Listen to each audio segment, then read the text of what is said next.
Hi there, YouTube friends. I'm here with my new doll, Shozy G, and we're going to show you my Paper Hearts Theater that I created, and it was really fun to make. I'm not quite finished with it. As you can tell, it doesn't have a title on the top. I'll create that later. But it goes with my Paper Hearts gallery, which I haven't quite shown you yet. It's in the Galleria.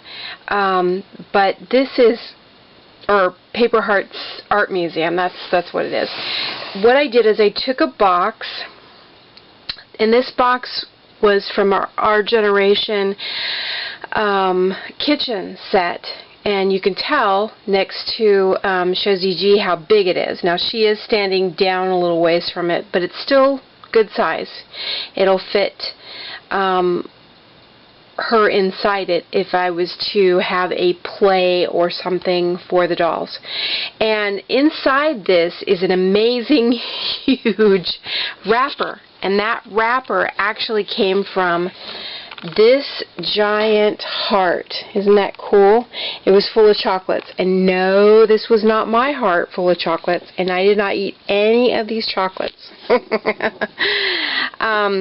That was given to me by my client. I have a part-time job where I take care of a dear lady. And that was given to her. And I asked her if she would keep the box for me. And she did so, and this was one of the, it goes, the wrappers that go on top of the chocolates, and so that was the wrapper on top of the chocolates, and then this was the bed where the wrappers or the chocolate sat in. And what I did is I cut it in half, and so one side of that went on this side of the theater, and then behind Shozy G is the other side of the where the chocolate's laid. So those are like the wings of the theater. So let me back up here and give you like an overview so you can kind of see what it looks like. Okay? And then I just put like pink cardstock along the edges. And these were from paper plates right here I cut out. And then these were just various hearts that I cut from various things, scrapbook paper, a map, and so forth. And I just, I was going to hang them. That's why they have little holes in them, if you look close up on them. But then I decided that I would use them on this instead. And see, there's one that's a map, because I was making shoes for Willow, and then so I used them on this instead. Alright, so anyway, there's my Paper Hearts Theater. And that's not the only thing I have to show you today. Real quick, I got a couple of things on sale at American Girl, and I want to show you those real fast. This is a t-shirt. It's a Chicago, and it's pink. That's what I really liked about it. It's not red. And it has a little tie on the side and 3 hearts going down it, which is really cute. A white, silver, and like a purpley heart. And it came with the hanger, of course, which is really nice. I think this was like $4. So that was really nice. And then there's a little pair of capris, and they're white capris, and they have a little decorative trim here, and then on the pocket, which is really cool, they have a pocket, they have a little red heart on them as well. It's a side pocket, which is super cute, and they have their own little hanger too, which is cool. It's a different kind of hanger, but it's really neat. So these two will go together. And then I got one of Kaya's books, Changes for Kaya. I am missing 2 of her books. I've read 4 of them, of the 6, and I think this was one of them in the series.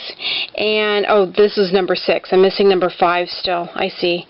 And so I've got to get number 5. I guess I could read number 6, but I really enjoy reading these books. They're really well written, and I don't remember who. Oh, this was written by Janet Shaw. But they're really well written. and I like to get all of them because they're really interesting. If you haven't read the American Girl historical books, they're really good. They're really fun to read. Okay, and then this was actually one of Isabel's sets. And you know I have Isabel, but this would be good for any of your dolls. This is a pair of light pink tights, and then 2 pair of leg warmers, like a salmon color and a silver color, and they came in a set, and they were $6 for the set, which I thought was a really good deal, because usually you can only get like maybe a pair of tights for $4 to $6, and these came with 2 pair of leg warmers, so I thought that was a really good deal. So these were all the things that I got, and I'll take pictures of them in a little bit. And then one other thing that I recently got, this is my, let me move these out of the way. This is my book where I keep all of the dolls that I've purchased from the beginning of my collecting, and how much they cost, about where I got them sometimes, and that sort of thing. And I've actually got to update it. And this is a little book, and then I categorize them by color coding. Like if it's an American Girl, it's a blue color coding, and if it's yellow, it's my twin. If it's a Batad or Our Generation, it's orange. Malamet Alexander's purple, and then I name them as well, their names, and there's other things in this book too, but this is mainly my little book of my dolls that I've bought over the years. So, and this goes back to dolls. My very first American Girl doll that I ever bought was Lorelei Sparkle, and I bought her in April of 2012. So I was very disappointed because I never had an American Girl doll, and there was so much hype about them, and I really wanted one.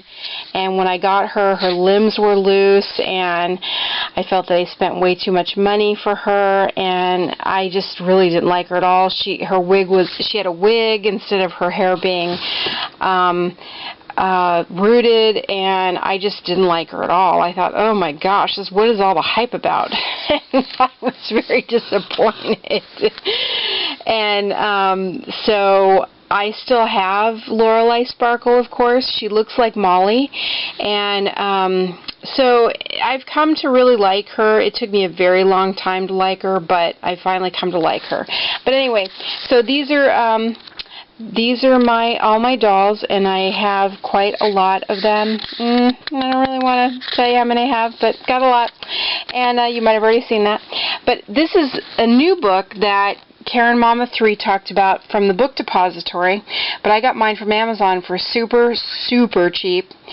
And this is called The Doll Collector's Record Book, A Guide to Managing Your Collection. And look who's on the front. It's Samantha! Yeah, along with Barbie and some vintage dolls, Raggedy Ann, and some other great dolls there.